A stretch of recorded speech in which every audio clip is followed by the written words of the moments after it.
August 8th, Saturday, and it's 2020. The time is approximately 4:20, at least here it is in Phoenix, Arizona. And today we're going to talking about the rise of anti-Semitism, the growth of anti-Semitism. That's right, it's a very real thing, and so we're going to discuss it from a Christian theological and apologetic perspective. Going to be looking at some articles and whatnot. And if you're wondering why I'm late today, I'm just going to tell you real quick why you're sharing this link and why you're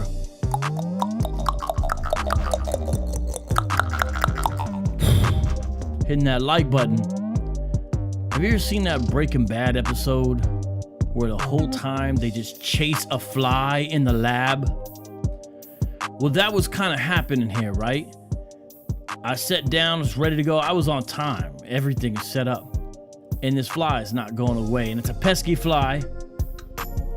Getting on my coffee cup, getting in my Bible, landing on my skin, everything. I thought I'd taken care of this. Nope.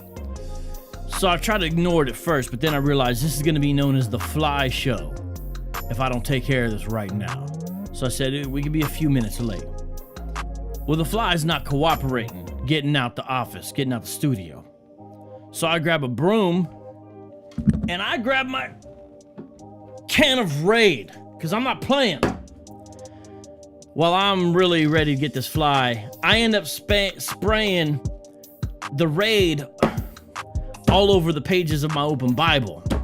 So I gotta take care of that because now the Bible's wet.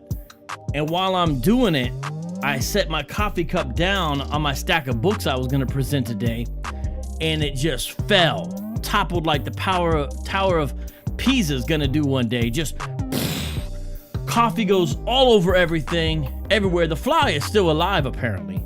Justice is tripping out in the background. So I'm like, so I gotta go take care of that. I got coffee on the carpet, I got coffee on the books, coffee on Bibles, everywhere except for, thank God, electronic equipment. So now there's a spray of Raid coffee, and the fly is still alive, flying around the whole time. Well, so I clean everything up. In a second, every time I'm ready to go, I see coffee in another spot, and then I see stuff in my beard. Next thing I know, we're 20 minutes in. The fly is still alive, but at least he's on the outside now. And so with that, welcome to Street Apologist Live, the show where we serve the underserved and we look into the overlooked. Let's go!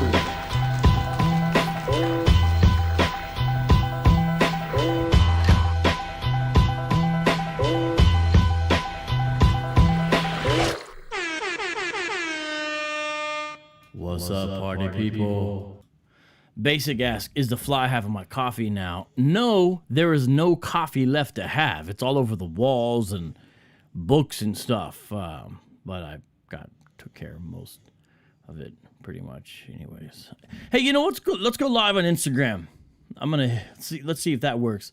I'm gonna go live on Instagram while I'm doing this. That's another advantage. If the shows are about an hour, right? Then what happens is Instagram live people should be able to see most of it. So we're live on YouTube, we're live on Instagram, we're live on Periscope, we're live on Facebook, we're live on Twitch. Basically, we're live.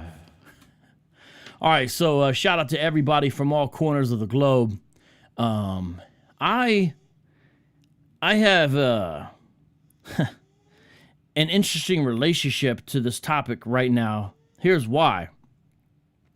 I'm pretty sure part of the demonetization of this channel that recently happened, that a lot of you know about if you follow what's going on, was because YouTube mistook some of our satire videos as actually anti-Semitic. I'm almost positive that was the thing, because it was a certain episode, and then it led from that episode that got banned, Day 23 of Islamicize Me, to the demonetization of the channel. I think the dominoes started falling because I think somebody somewhere thought it was actually anti-Semitic. Now, that's kind of irritating when you're trying to fight anti-Semitism, right? if you're criticizing anti-Semitism, isn't that a good thing? Isn't that the opposite of bigoted and hateful? I think so. But it is what it is. Nonetheless, I thought this show was important to do the second I read this article. Now, a friend of mine who was a Jewish reporter, a Jewish journalist, sent me this. And we talked about it. He's really aware of what's going on. He doesn't know a lot about the folks, the person who wrote it. But I said, there's enough here that's interesting, and it's from a secular perspective, that this is a good way to kind of lead into this. Now, I'm going to show you some stuff on my screen that led to this before we actually look at the article. Here we go. All right. Just give me a second here, and I'm going to bring it up. And happy Saturday to everybody, by the way. We got some great folks out here. I'm sorry I don't always get to give you guys all the love you deserve. But let's take a look at some stuff here, okay? All right, let's start with this one. Give me a second. Sometimes things take a hot minute to set up. All right. Okay.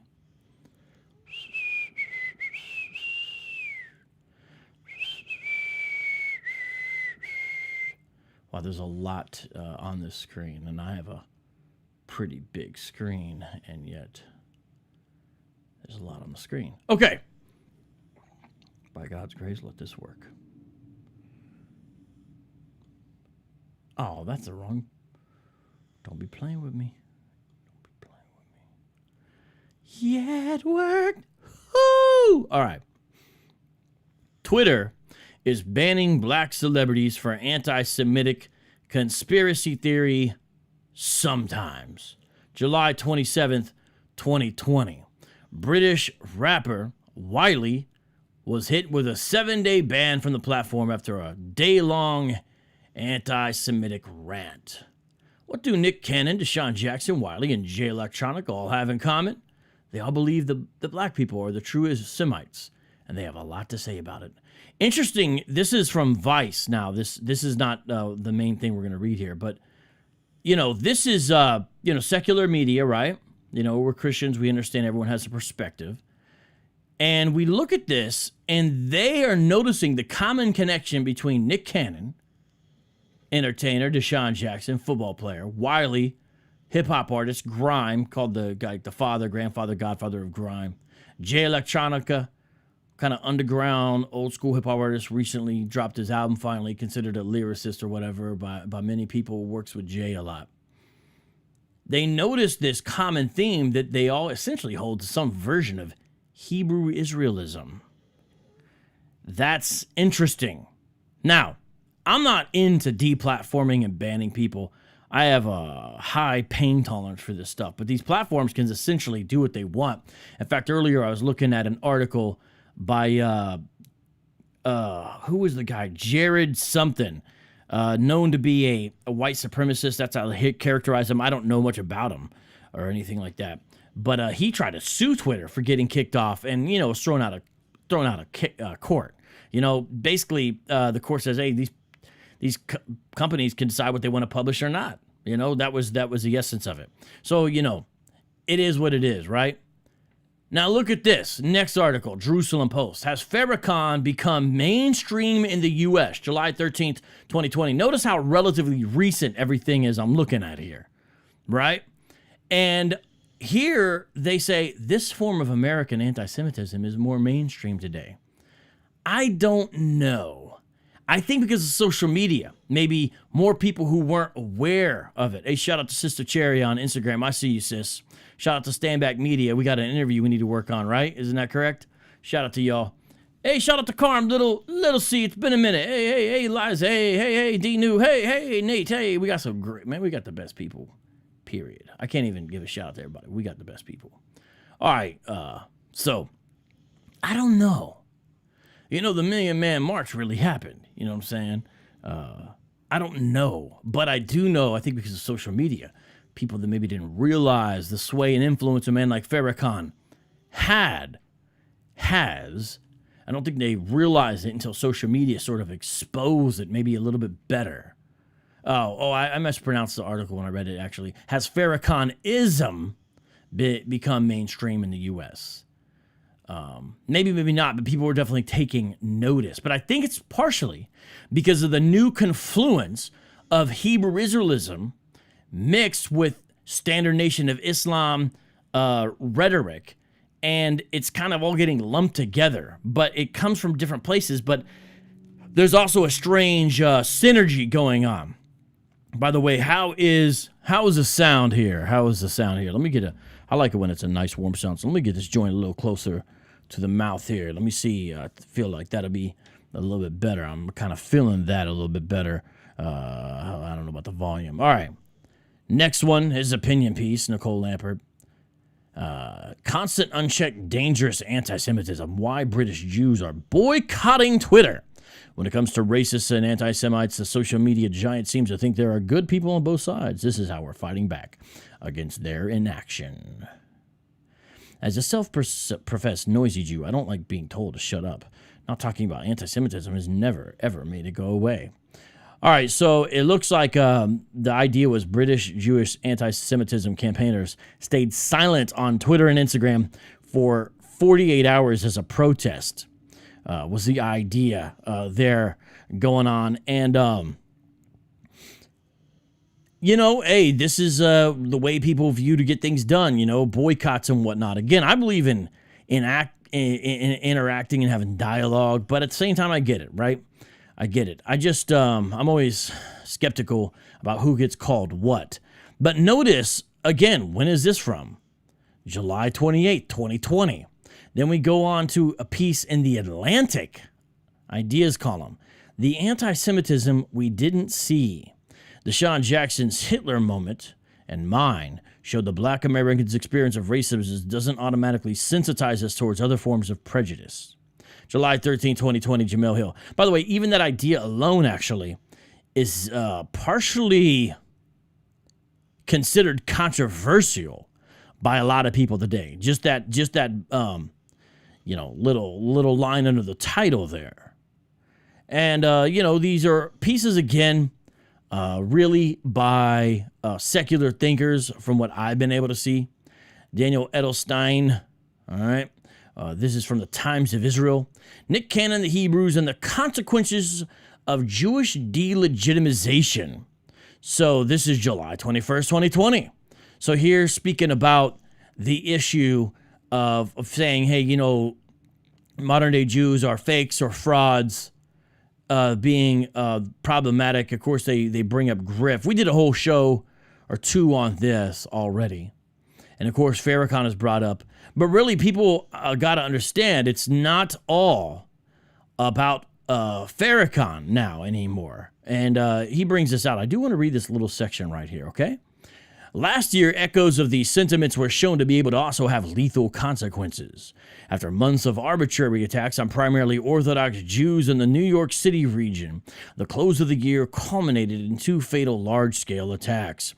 On December 10th, David Anderson, yes, a Hebrew Israelite, and his girlfriend Francine Graham, also converted to Hebrew Israelism, bursted into a kosher supermarket in the nascent Hasidic neighborhood of Jersey City, New Jersey, and rounded off gunshots, killing 3 civilians.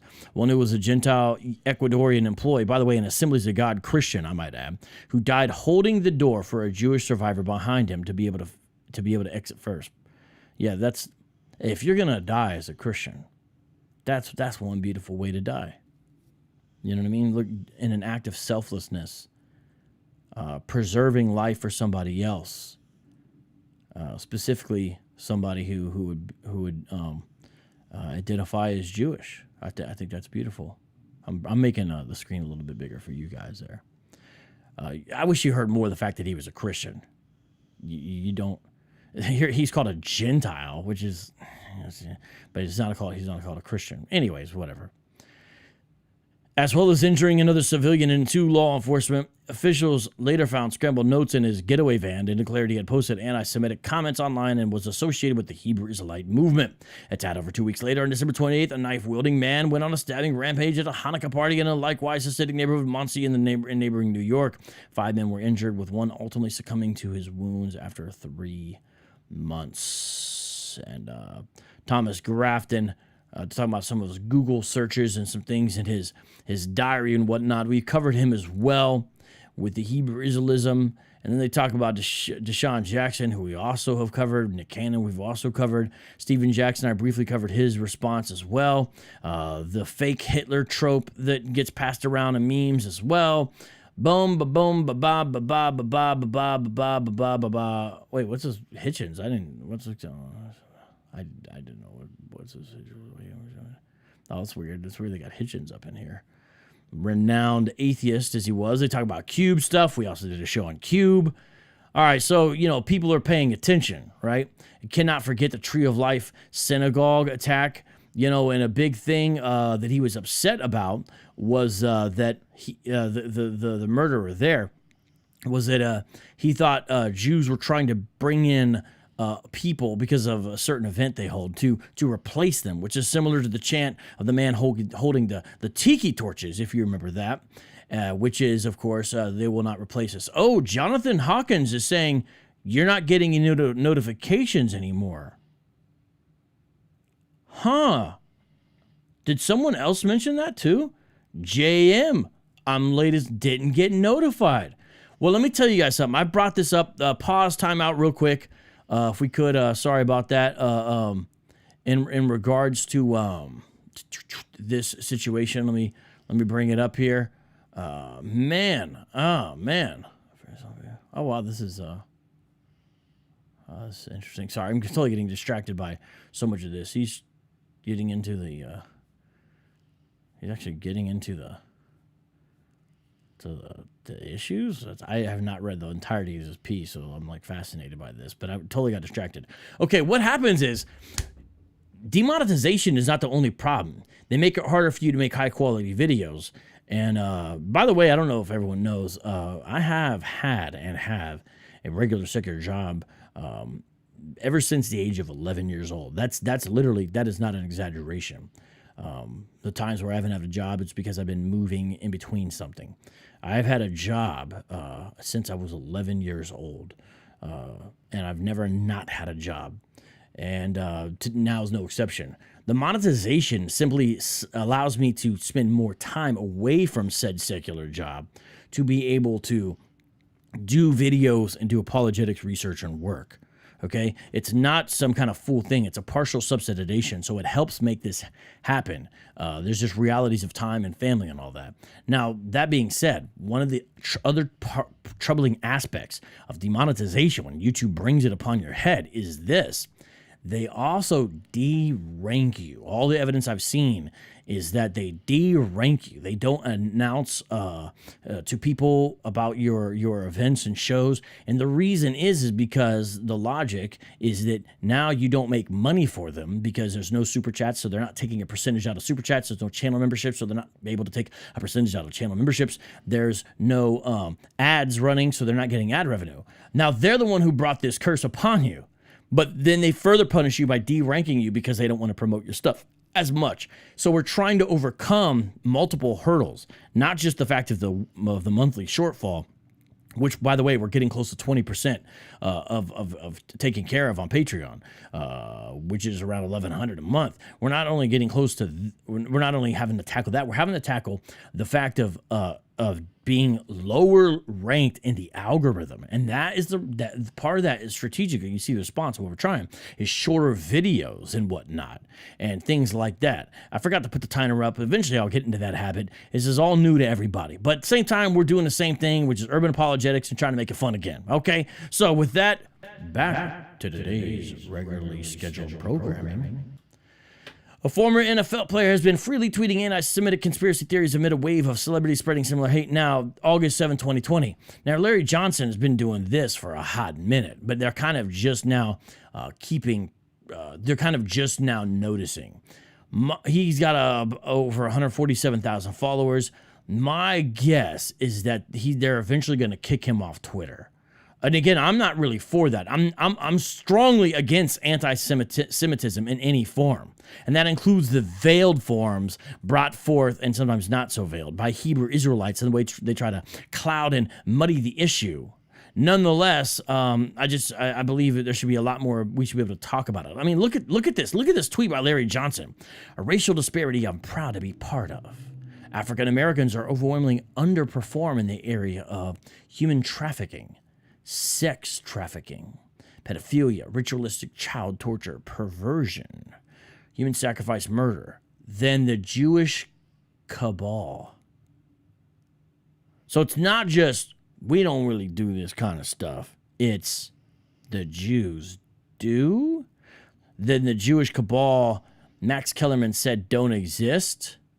It's a little tricky exactly what he said in the end part right there, right?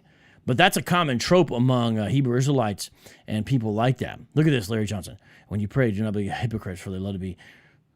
Now this, oh man, the two tweets on the screen get into a new problem here that I'm seeing. So this show is about the reality of the rise of anti-Semitism. In France, in Paris, did you know that a Holocaust survivor was hung by her neighbors? The desecration of graves in Europe is on the rise of Jewish graves. These are realities. Synagogue shootings. If you look at last year, between shootings and stabbings and attacks, and even things like vandalism, there seems to be an increase. And the numbers from the FBI indicate objectively this is a fact. So there's a lot of things going on with this. Now the problem is what I've seen.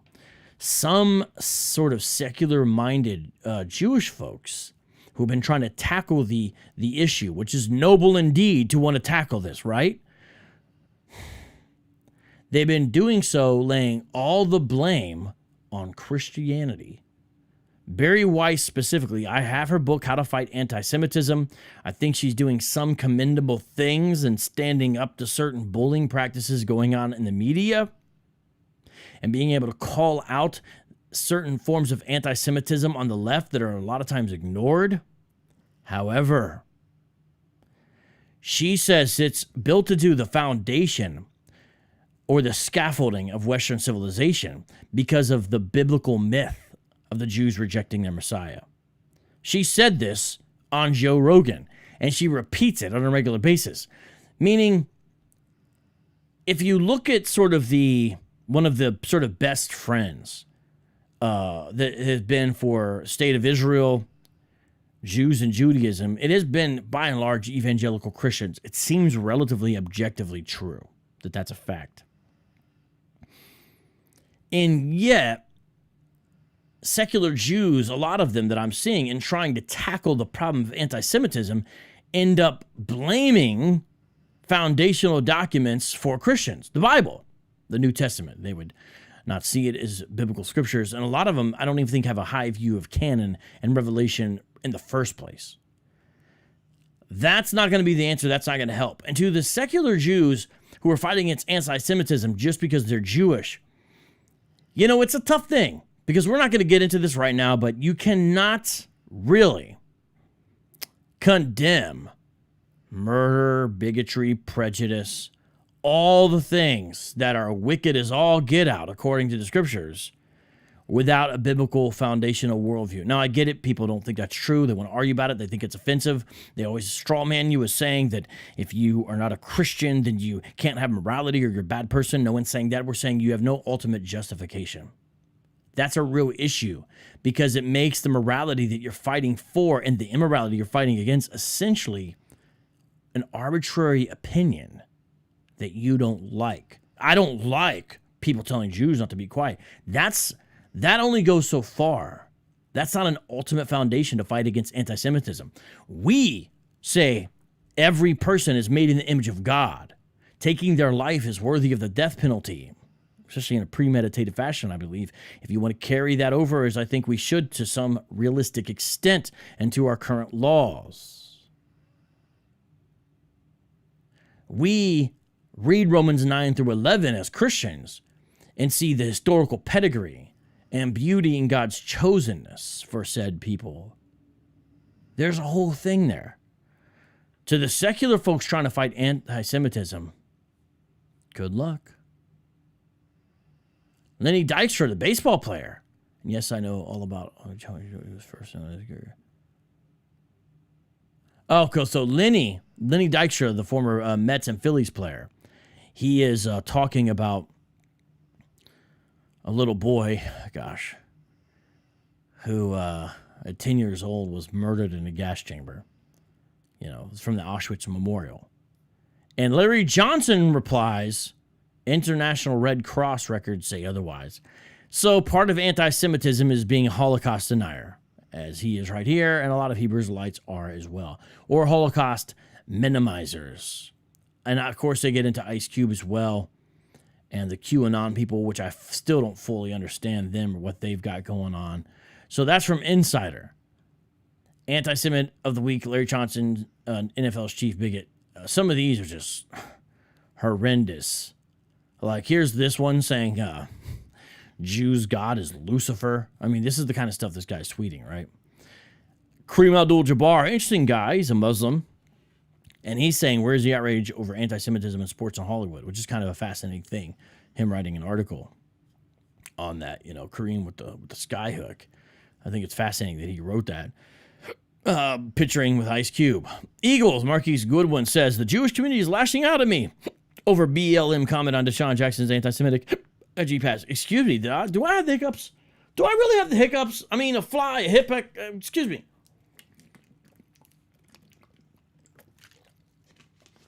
Live streaming is not easy, man. It's not. I'm sitting here. It's not easy, man. All right, so, you know, there's this. So this is not going to be going away. This is not going to be going away. Now, whenever all this stuff gets noticed, a new attack, that kind of thing, by the way, that's from a Philly Voice, there's a response by the big tech companies whenever this kind of stuff ramps up. And a lot of times they do it with new announcements about new hires and new policies. Twitter apparently has a new policy that does not allow you to link to what is considered hateful links. That's a problem for researchers. I've mentioned this before. I don't think I'm going to stop mentioning it. You can't even link to say, hey, look at this problem over here. That's a problem. That's a big deal that they're going to enact that kind of thing. As we see, YouTube is stepping up efforts as well. Now, look at this. Look at this. Let me check this. Let me show you this. This is an example. June 29, 2020. It's just kind of, it's before July and August, but nonetheless. YouTube banned Stefan Molyneux, David Duke, Richard Spencer, and more for hate speech. Now, I notice how they do these guys in blocks. Have you noticed that? Now, I don't know if they've already got strikes or whatever. I don't defend these guys who I really don't know a lot about. I know a little bit about David Duke and a little bit about Spencer, less about Stefan Molyneux. And more, it looks like they banned somebody else. Was it the Jared Taylor guy or somebody different? But look at this. Look at this. This always is a result. And the thing is, we generally would say, hey, we applaud that, right? What happens is, though, they start throwing in other people in with it. So they'll start getting conservatives on the right. They'll start getting stuff that is parodies or critiques of anti-Semitism and throw in it as well. This is what we've seen happen, stuff like this. We have strict policies prohibiting hate speech on YouTube and terminate any channel that repeatedly or egregiously violates those policies. You do so, source told The Verge. After updating our guidelines, notice this to better address supremacist content, we saw a 5-time spike in video removals. It's weird. It's like it's almost like they're like saying, it was passive that it happened, but the policy created the actions by the people who removed the videos. But anyways, it's just funny. We saw a 5-time spike in video removals and have terminated over 25,000 channels for violating our hate speech policies. YouTube began cracking down on supremacist channels in June 2019. Now, what they really mean is white supremacist channels. Because I'm going to tell you right now, and we just played that video. It's called the most bizarre ISUPK video you will ever see. I don't know if you guys saw that. Clearly, to any person with any understanding of the terms, that was a supremacist video. If you know the video I'm talking about, I'm not going to give too much detail. It's on the channel, though. It's by ISUPK displaying their naked supremacy. But they're black supremacists, right? What they mean is white supremacist. And hey, you know, okay, it is what it is. We get that. But if they start really clacking down on black supremacists, the Hebrew Israelite channels are going to be gone left and right. They're going to be gone left and right. Now, YouTube already does do a lot. I've seen them take down Sakari, IUIC, GMS channels. And half the time, I don't even know why. You know what I'm saying? A lot of times they tend to blame me. They don't understand. I don't go around. I don't have time to flag people's channels. I don't do that. The only time I flag stuff is when they try to do stuff like put my kids in videos. And for some strange reason, YouTube doesn't listen to my removals on those. They let them stay up. But that's the time where I try to get a video down, is that when they put your kids' faces and names and stuff like that in a video. YouTube began cracking down on supremacist channels in June 2019. The company issued updated rules prohibiting videos alleging that a group is superior in order to justify discrimination, segregation, or exclusion based on qualities like age, gender, race, caste, religion, sexual orientation, or veteran status. Channels that repeatedly brush up against this type of content but don't cross the line well will receive other penalties, including losing access to YouTube's partner program and not being able to monetize their videos.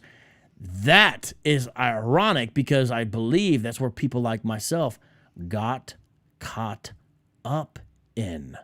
That's what I'm saying. Do you see how this is all goes together? It's very fascinating. What a strange time we live in, right? And so what happens is there's a strange relationship on the left with Islam. This is my reading of the situation. And Barry Weiss, when you hear her talk, she displays this ambivalent dance. I don't know how to describe it, that they have to do, where they want to go after anti-Semitism, and they recognize the threat of Salafi Islam, especially against Jews, but yet Islam is almost considered a protected class in some of the intersectionist politics of people on the hard left. And so you can't really criticize Islam, because it's true that Muslims themselves also face discrimination. But so then they have to say, look, we're not being like Trump. We're not going after identity. We're going after ideas. Okay, I hear you. But a lot of people on the left don't listen. And so I heard Barry Weiss say that anti-Semitism is now politically survivable. Ilhan Omar is an example. Again, I don't do a lot of politics, but since this demonetization, you notice I've done a few more things a little more political. The channel is Apologetics Theology, but this all gets crisscrossed. Continuing the article, a number of the creators affected have already started tweeting about their ban. Spencer tweeted that he will appeal the suspension and called the ban a systemic, coordinated effort. Molyneux tweeted that YouTube just suspended the largest philosophy conversation the world has ever known. By the way, make sure you understand that's Richard Spencer and not Robert Spencer. YouTube's ban of the 6 channels comes after Reddit banned a number of high-profile and controversial subreddits earlier today, including the Donald, and Twitch temporarily banned President Donald Trump for hateful conduct over comments made in 2 different streams. So Trump himself was banned from Twitch. YouTube has faced pressure from critics for years to remove Molyneux's channel. Molyneux was banned by MailChimp earlier this year. Well, okay. Now to the article I really want to look at. I'm gonna give you guys a second if you want to join in. This is the article, the meat of this, and we've got about 30 minutes to look at this together. Let me look at the live chat first and see what you guys are saying. I'd be curious to responses to what I've been saying so far here. Yes, San Miguel. It's funny because I know that you're somewhat an atheist and somewhat of a, well, I know you're an atheist and somewhat kind of a moderate left person politically, it seems. And it's fascinating to see some of your acknowledgement of that. So I like it when you think level-headed, Miguel. Let's see here. What else have we got here? Some of you guys...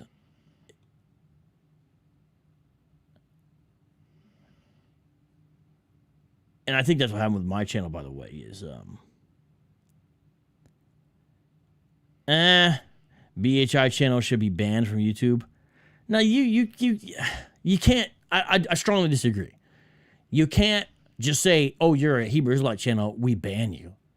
First of all, the left will use that same kind of logic on Christians. You've got to understand that. It's unfair to do that to a whole group. Disinformation should not be allowed on the platform. Well, disinformation by who? I know, for me, I believe a lot of... I'm going to get in trouble here. I believe a lot of things that are said about evolutionary theory are actually disinformation.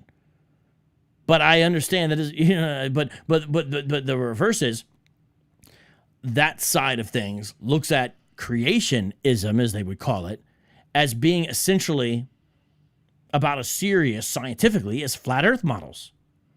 So who's disinformation?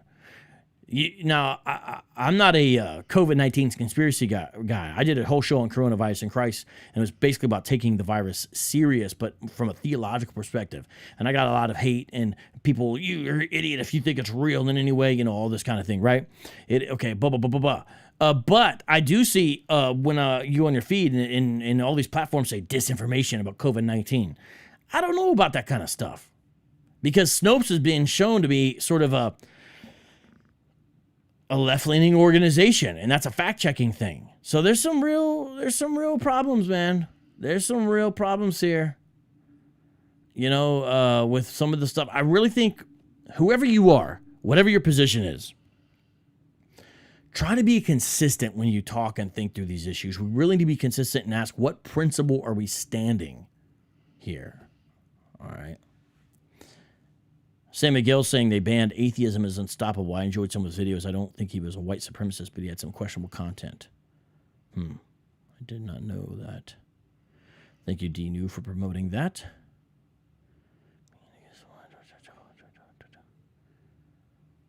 Okay,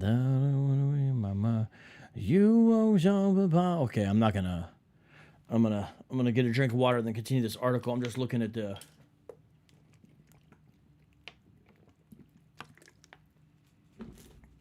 I'm looking at some of the comments here. You guys are interesting people. You guys got some interesting comments there. Okay, continuing on.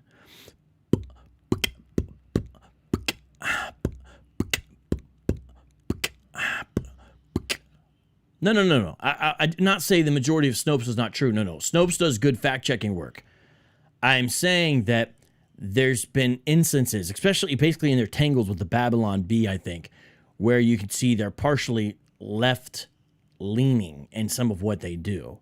And I'm not a fan of everything the Babylon Bee does, especially basically a lot of the things they do in relationship to race. I think they're really tin-eared, to say the least. But I appreciate some of the other stuff they do. But I think in their tussles back and forth, if you look into that, I think you'll kind of see some of their cards are on the table. Rawi says, hey, Vocab, I read a treatise on Martin Luther's about the Jews. Care to comment? Actually, okay, just a second here. Now, usually I don't recommend a book I haven't read, okay? This is going to be one of the times where I'm going to recommend a book I haven't read. Now, I picked this up at ETS last year. I have not got around to it yet. But because Christopher Wright is someone I really respect, and he recommends this book, I can't wait to still read it. It's not a long book, but Luther and the Jews, putting right the lies. I'm just going to read what Wright says, and I don't agree with everything Christopher Wright says, but he's someone I really respect as an Old Testament scholar and ethicist. Prepare to be shocked, prepare to be grieved, prepare to be challenged to the core. Harvey's timely book exposes with documented clarity the horrid truth of what Luther thought, said, preached, and wrote. But Harvey's goal is much higher. As a man of peace, he records also the efforts that have been made by Lutheran communities to confront and repent of this part of Luther's legacy. And as a devoted follower of Yeshua, he longs for the deepest reconciliation that the one Lord of Jew and Gentile died and rose again to accomplish. And the author, Richard Harvey, is a British Jewish believer in Jesus, taught Hebrew Bible and Jewish studies at All Nations Christian College in the UK. And wrote another good book that I have called Mapping Messianic Jewish Theology. So this has got to be the best book on the subject by far. So I'm gonna recommend that. Wow, Sam Miguel, you know what the Babylon Bee is? I'm super impressed that you know what the Babylon Bee even is, bro. You should be a Christian, man. You got to stop that hate of the Old Testament. Yes, Anthony, I have heard of Omar Thabue. He is a rabid anti-Semite. He called the Jews the serpent people. Now I wanna pin him down, and I wanna with questions and have him answer.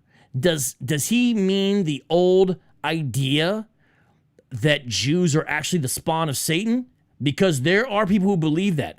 Anti-Semitic. He called the Jews the serpent people. What did Omar Thabue mean by that? He is a strong anti-Semite, and he's considered a moderate. People come on here promoting him all the time. I'm like, hey, just like Ronald Dalton, this guy's a hardcore anti-Semite. The best Hebrew Israelites out there, brother, they are all anti-Semitic. I've never seen an exception. They all got something negative, nasty to see. And Michelle Wright, the white supremacist Christian apologist? Do you even know who Christopher Wright is? What are you talking about? Hey, keep an eye on this person. I'm concerned they're a troll. There's no way. Christopher Wright has done an amazing job of an international global Christianity. He's like the farthest thing from white supremacists. He does great efforts in Africa and all over the world through various parts. What are you talking about? Just people run their mouth. They don't know what they're saying. Okay, here we go on. The loneliest hatred. Why anti-Semitism and conspirational theories claiming the black people are the real Jews thrive in a time of racial reckoning, by John Paul Pagano. Are we still... Oh, they're saying there's a poor connection on Instagram. All right, let's read this, people. This is July 27, 2020, all right, from Tablet. Historian Robert Wistrick famously called anti-Semitism the longest hatred. Overstatement, okay? Just like Barry Weiss, I think, said anti-Semitism is the oldest conspiracy theory. The oldest conspiracy theory really is against God by people, okay? Overstatement. Nonetheless, this is a good article that's thoughtful, regardless if you agree with every word, okay? I can't help but make comments every now and then, okay? You know, it's my nature. It's what we do. It's why I'm a YouTuber, okay? Okay. But it also might be the loneliest. One is the loneliest number. In the midst of a far-seeing vision of racial justice at the heart of the movement sparked by the police killing of George Floyd, there is a destructive blindness, anti-racism, as it is conceived and practiced today. Months after a wave of intermittently murderous attacks on Jews in and around New York is not just a shallow understanding of the peculiarities of Jew hatred, but no inclination to confront it when expressed by people who have suffered racism themselves. That is pretty true, though. Since at least 1996, FBI data show that every year Jews suffer by far the most religious hate crimes. Yet in the last 6 weeks, anti-Semitism is enjoying major celebrity exposure. No fewer than 10 rappers, actors, comedians, TV personalities, and professional athletes have broadcast bigotry about Jews to tens of millions of people. Also, news is a viral emphasis on a particular conspiracy theory, that black people are the real Jews. It is a conspiracy theory. That is what it is at the end of the day. Hebrews is a big conspiracy theory, and it's not true. While white Jews are imposters who falsify biblical history in order to demoralize blacks, making them more suitable for exploitation. He got a decent handle of the basics of a lot of Hebrew Israelism there, whoever this guy is. You know, and I've been following on Twitter to see what he's about after this. The rapper Ice Cube kicked it off 2 weeks after Floyd's death by tweeting an anti-Semitic mural that became notorious a few years ago during Jeremy Corbyn's transformation of the British Labour Party into the first anti-Semitic mainstream party of the left in Western Europe since World War II. Appearing in the East End of London, the mural titled Freedom for Humanity depicts old white bankers, some with enlarged noses, playing a game monopoly on the backs of crouching people of color. The mural's creator and admirer of David Icke, who goes by the graffiti name Mir One, rolled his eyes at the uproar caused. Some of the older white Jewish folk in the local community had an issue with me portraying their beloved Rothschild or Warburg, etc. as the demons they are. Corbyn initially defended it. It is unclear whether Ice Cube knew the backstory behind the mural, but what is inescapable was that consciously or unconsciously he found a classic expression of Jew hatred evocative of the struggle for racial justice. You know, some people I know aren't going to like this because I have met anti-Semitic Christians, if there's such thing. Now, it's in the minority. I'm telling you. I've never seen people who, to be honest, love Israel and love Jews more than most evangelical Christians. You know what I'm saying? For real. When critics on social media, I'm going to read fast, so bring this up yourself if you want to go. We're going to do this, okay? We're going to get through this. I like to make people think. It's not just about making you have a certain set of facts or how to think. It's thinking through things out loud in public, worldview issues, okay? Let's do this. When critics on social media pointed out the true meaning of the mural reminded him of his own history of anti-Semitism and associated with Louis Farrakhan, Ice Cube hit back by tweeting a photo of the statue of King David on Mount Zion in Jerusalem, which he captioned, "We are the chosen people." 3 days later, oh man, He followed up with a sinister image of a black cube embedded in the Star of David. We did a whole show on this, by the way. And a meme of dark-skinned ancient people captioned, Hebrew Israelites, slaves in ancient Egypt. Clearly, they are black people. Ice Cube's rejoinder was in effect to argue that he couldn't possibly be anti-Semitic, not because he doesn't have hateful ideas about Jewish people, but because black people are the real Jews. Now, this is a game these guys are playing. Well, we're Jewish, so we can't be anti-Semitic. That's ridiculous. You could still be a self-hating person, but you're changing the definition of anti-Semitic. But nonetheless, let's just say it's true. The group of people who are known as Jews, do you hate them? And the answer for most Hebrew Israelites is yes. A few days later, comedian Chelsea Handler posted on Instagram an old clip of Louis Farrakhan on the Phil Donahue show, bizarrely claiming in the context of the President Racial Awakening that she learned a lot from watching this powerful video. The Nation of Islam leader, whose powerful video Handler found instructive, is well known for a decades-long public record of anti-Semitism and routinely making statements like, satanic Jews have infected the whole world with poison and deceit. Farrakhan says this kind of stuff. And I'm not an anti-Semite, I'm anti-termite. Yeah, Handler's post was quickly reshared and then deleted by actors Jamil and Jessica Chastain. I don't have no idea who these people are. Between the three of them, they broadcast Farrakhan as an authority on anti-racism to over 10 million followers. Handler eventually apologized, but a couple of weeks later, pop icon Madonna shared another clip of Farrakhan to Instagram. Madonna, what's she doing? You know Madonna's Italian, right? So was Lady Gaga. We got all of them, apparently. There's a deeper link between these incidents. Farrakhan is today's leading proponent of the racist replacement theology that Ice Cube expressed. Now, Cube's, it's replacement theology. That's a loose use of that word. Don't like it, don't like it. You want a book on this?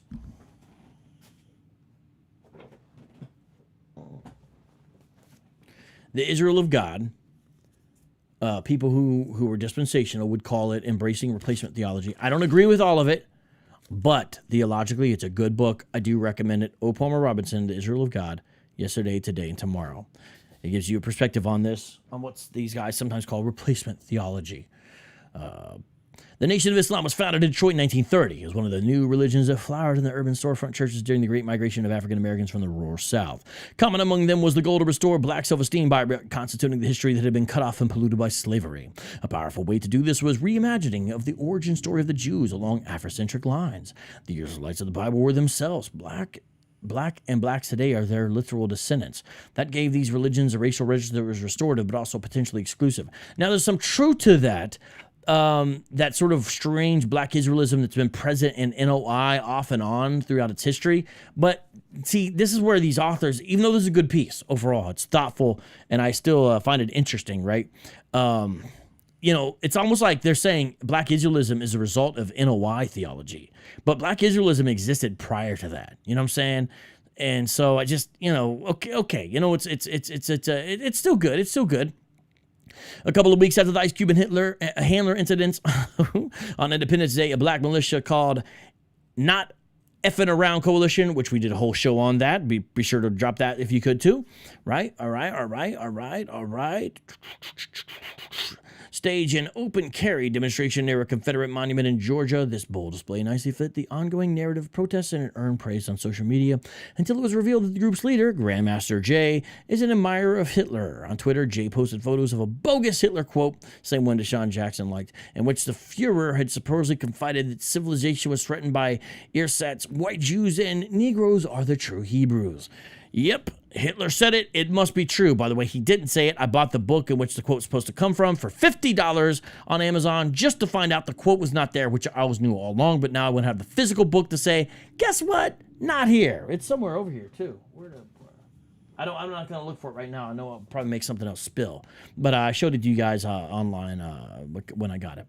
Bewildering as that may seem, it has a plausible link to the past. There are black survivalists today who derive influence from the Moorish sign symbol of America, the first Islamic storefront religion established in Chicago in 1925, which incorporated black Israelite ideas and taught that Asiatics, its term for people of color, precede and morally supersede whites. By the way, which is an idea it seems that Beyonce is also promoting in Black is King on Disney.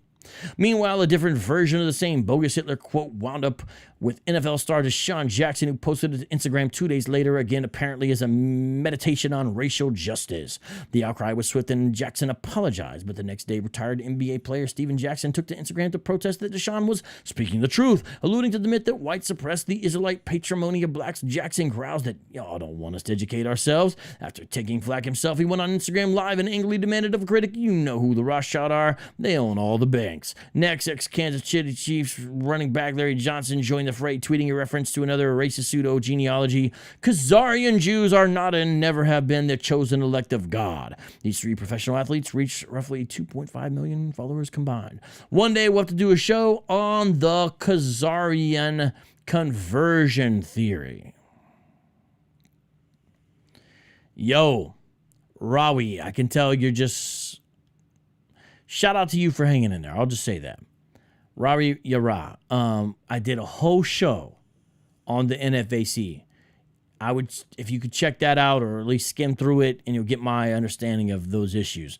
I strongly disagree. They're known government operatives. That's just conspiracy theory stuff. So can't go with that. Gosh. You guys, Bob Strong bringing up the old Talmud stuff. We've been knowing that. We know the Talmud says nasty stuff about Jesus. I got a whole book on it. We know that. But guess what? The Bible, the New Testament, has some folks saying nasty stuff about Jesus too. So we knew about that. Well, we might go a little bit over D-New, but keep me posted. I'm gonna try to get through this article. Several days later, a podcast hosted by TV personality Nick Cannon gained widespread attention. Cannon had disinterred a fossil from the golden age of hip-hop. Public Enemy's erstwhile Minister of Information, Professor Griff, who got himself fired from that Farrakhan-friendly rap group for being too critical of Jews. To discuss the Deshaun Jackson controversy, Griff was one of Public Enemy's archetypes of the hood, a conscious do-it-yourself metaphysician who was a walking pastiche of themes and ideas that resonated in the storefront churches. Churches? Griff's a hardcore critic of churches. You must not mean Christian churches. You just mean religion. See, sorry, this is a good article, but the secular left, and I think that's a position of this, they just get so much wrong too. But you know, it is what it is, whatever. He wasted no time giving Cannon what he wanted, an exposition of black Israelism and the conspiracy theories built protectively around it. This article's funny. This is my third time reading it, and I am catching new stuff. It's kind of funny. They've taken our birthright. They don't want us to be them. They don't want us to be us. Did a whole show on that. Our weird and unruly trip ends with a British rapper named Wiley, who has about 500,000 followers on Twitter. In response to the Cannon controversy, Wiley tweeted a flood of anti-Semitic insults and claims that Israel is a black people's place, and warnings such as, "Jewish people, I know who you are." Twitter, which has an elaborate set of rules governing hate speech on its platform, did nothing, while Wiley fired off tens of these tweets for a whole day. Finally, they suspended him for a week while keeping his less overtly anti-Semitic tweets up on the site. In the last 8 months, we've seen 2 mass murders of Jews, one attempted and one successful, by people who express interest in racially exclusive black Israelism. Grafton Thomas, who burst into a Monsey, New York rabbi's home during a Hanukkah celebration and hacked at people with machete, rambled in his journal about Ebionited Israelites, that means black Israelites, and Semitic genocide. David Anderson, who along with an accomplice sprayed a Jersey City kosher market with gunfire and killed 3 people when a cop earlier was steeped in black Israelism, though he is wary of the organized sects. That's actually a good description of those 2 guys. That is right. That is correct. That paragraph, it's true. One wonders, when the coronavirus pandemic loosens its grip on public spaces and the proselytizing bands of black Hebrew Israelites return to street corners to shout racist. See, this person doesn't know what's going on entirely. Most Hebrew Israelite One Westers have never left the corners during the coronavirus because they don't believe there's a real issue there. So they're not going to return. Now, the crowds will return. The crowd, they don't have the same amount of crowds. They're doing a lot of stuff on YouTube, but they're still on the highways and byways, to say. So they're not returning to street corners. But it's okay to shout racist abuse at passersby as they have done for decades without causing much controversy.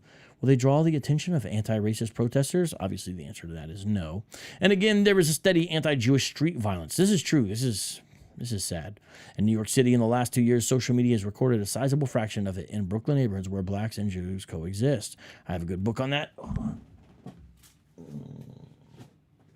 It's about a rather sad time. and it's not about the modern time, but it's about this idea in general. Race and religion among the chosen peoples of Crown Heights. Henry Goldschmidt. A fascinating thing. Again, if I recommend a book, it's not because I agree with everything in a book, okay, guys? That's not the way it works. The way it works is I find there to be helpful things in there to help you think through these issues. So, whoa! JM is saying IUIC had their Passover celebration this year in Atlanta, and 2 of the deacons and Nathaniel all got coronavirus. Are you sure Nathaniel got coronavirus? Are you sure Nathaniel got coronavirus? That's the first I've heard of that. Anyways, it's all good.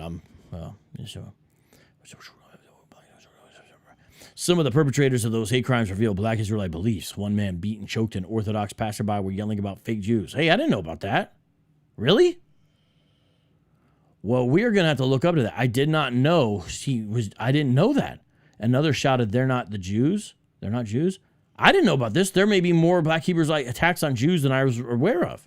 And threw rocks at a group of Jewish women and children. Someone accosted a forward journalist and screamed that she and her friends were fake Jews.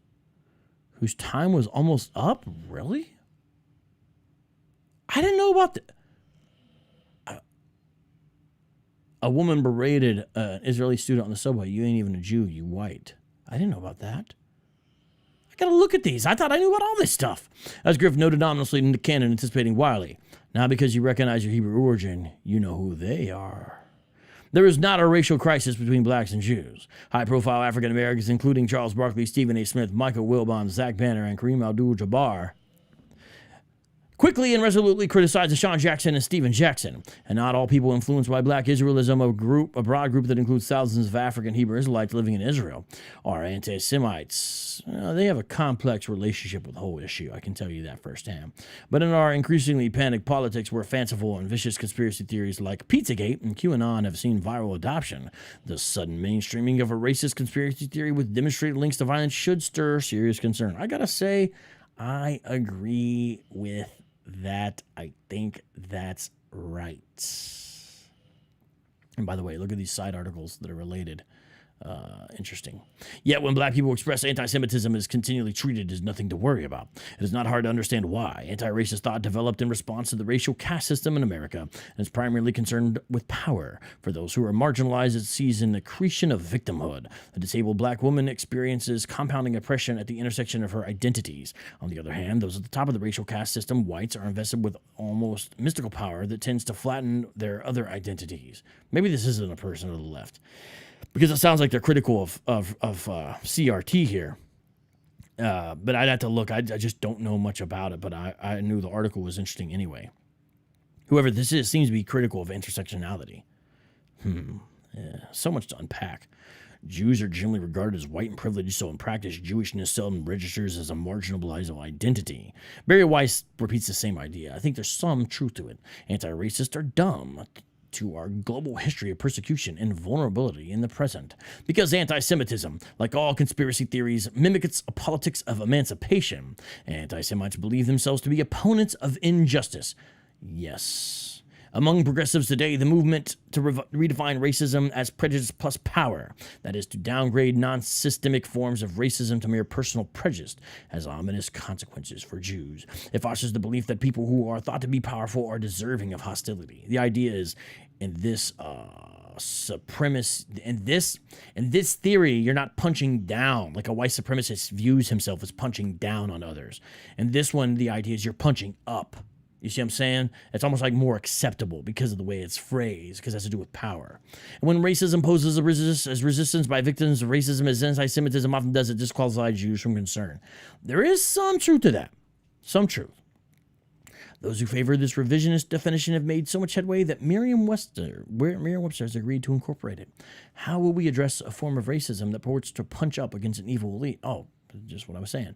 Most anti-Semitism in the West is non-systemic, but it is by its very nature, by being systemically eclipsed, the loneliest hatred lives on us forever on the ambit of our racial reckoning. Look at this. Look at these hashtags. Anti-Semitism, Louis Farrakhan, Black Israelites, replacement theology. Okay. Nonetheless, with all that, even the disagreement, because I can't read nothing without disagreeing with parts of it, okay? I guess, I mean, I'm going to try not to, but it just happens. Nonetheless, a article that does tie a lot of things together.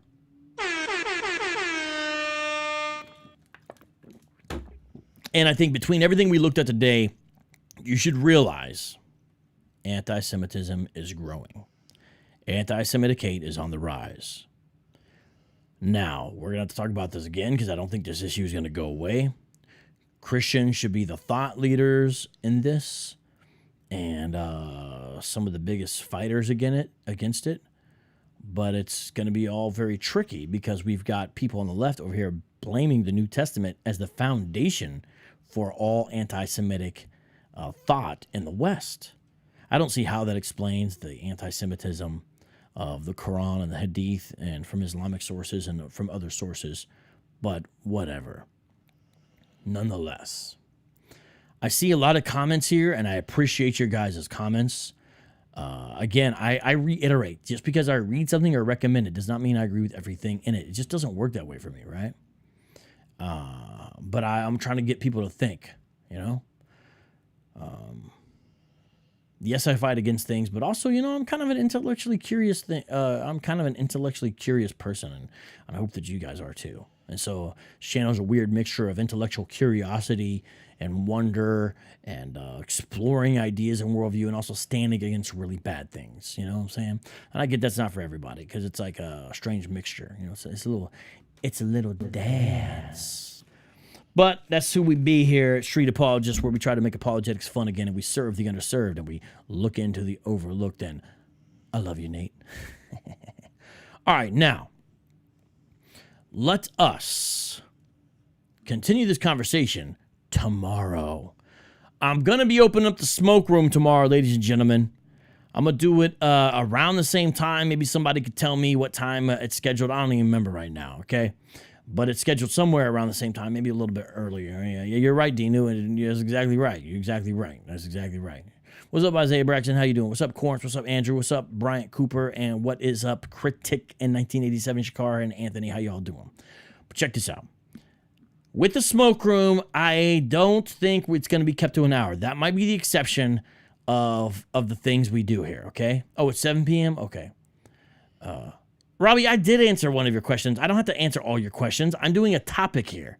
Time Robbie out. You're not going to get blocked, but I'm timing you out. I'm just making an announcement about the smoke room, Robbie. Tomorrow, the smoke room is where anybody could come in on Skype at Vocab Malone and talk to me live as long as they show their face and ask me questions, and we'll discuss it. So if you want to come on tomorrow, ask your questions. We can try to have a conversation. I make myself way more available than probably most of the people you listen to. I'm way more out there, way more willing to take stuff. So I just don't have patience for that. It was not cool. Don't try to guilt me into something. I answered some of your questions. I got a show. There's over 100 people watching. Last I checked, I don't know, a little bit under 100 now. I mean, come on. Just go whine somewhere else, honestly. Although it'd be nice to see you in the smoke room if you got the courage. All right. So see you in the smoke room tomorrow. And check this out. We are going to also have a supporter meeting tomorrow. So anybody who's on Subscribestar, hit me up, PayPal, or those other, hit me up, because at these private Zoom exclusive meetings we have just for supporters, most people that are made aware of them are made aware of through Patreon. But we're gonna do it, I think, before our we're gonna do our Zoom meeting, okay, prior to what am I trying to say here? We're going to do our Zoom meeting. Oh, I see. Oh, fascinating. Sorry, I'm looking at the Instagram thing. We're going to do our Zoom meeting prior to the what you call the I can't think straight. Prior to the smoke room. That's what I'm trying to say. Anyways, you know what? Let's just close the show with a freestyle. My man Justin Martyr sent some new beats over. We're ending, and let's close with a freestyle. And where's that new beat I got? Here it is. All right, freestyle time. Let's go.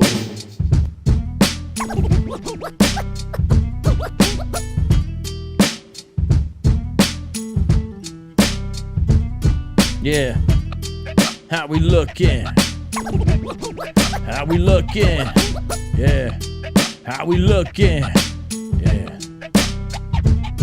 How we looking? How we cooking? Like The Rock from Phoenix to Brooklyn. Like my shirt say, now I'm booking. Check it out now. I be smoking in the Zoom-in room tomorrow. Can I borrow coffee? Can't stop me, Rocky Balboa. Here I come again, now I got the ill flow.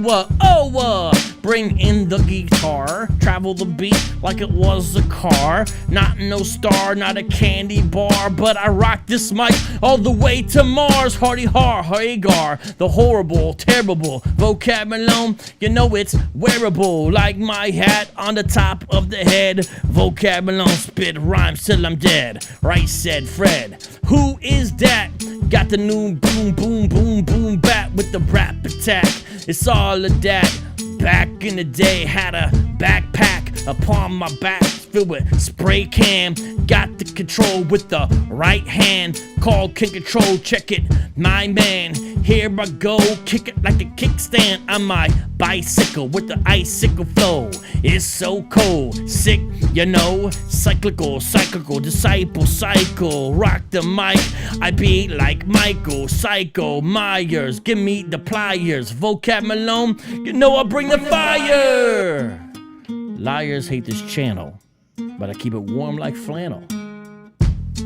And I'm doing the damage. Check this. Now you know that I managed to cram this mic where it belongs. Got to freestyle with this song all day long, all night too. Vocab Malone with the two-man crew. Me, my dog, he's chillin' AU. UAU, that's the old crew. Stands for Urban Artists United. This is a party, you've been invited. Yes, y'all, you know I'm excited. Like Excite Bike when I was a kid. I'm the 8-bit NES.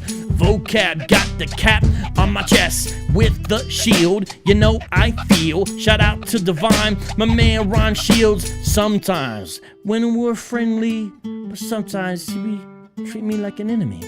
But it's all good. I don't have enmity. It's all love. Yo.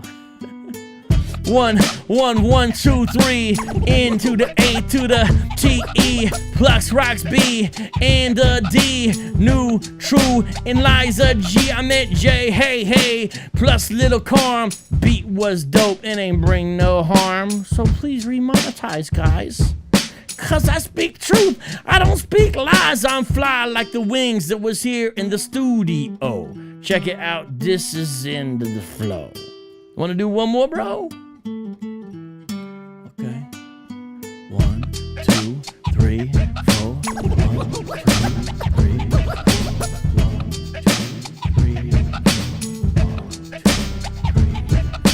1, 2, 3, 4. 1, 2, 3, 4.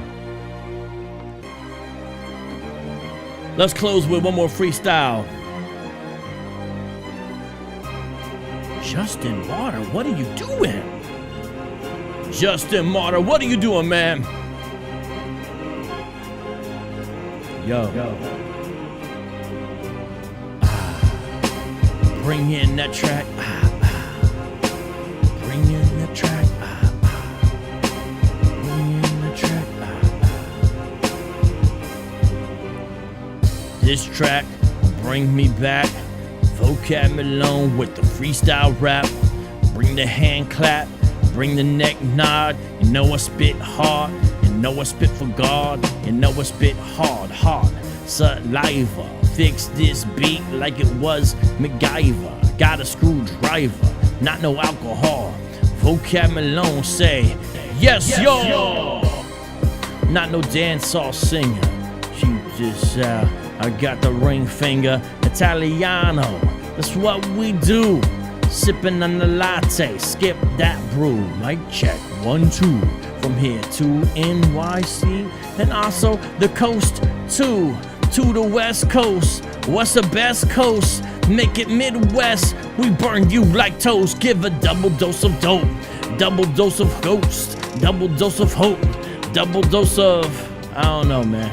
I'm kind of falling off. You know what? This is fun. This is fun. This is fun. This is fun. That's right, Alicia. You tell them. You know what I'm going to do real quick while we end this joint out? I need to give a shout out to all the new patrons. If I skip somebody, please forgive me, okay? Please forgive me. But I'm gonna do my best real quick here. Because you guys are good people. Let's see here. Shout out to Joe, brand new patron. Shout out to Warrior Woman, brand new patron. Shout out to Riaz Koreshi, brand new patron. Also, shout out to Sumya Pulakori, brand new patron. Who else? Who else is brand new here? Let me give it a look here. Yeah.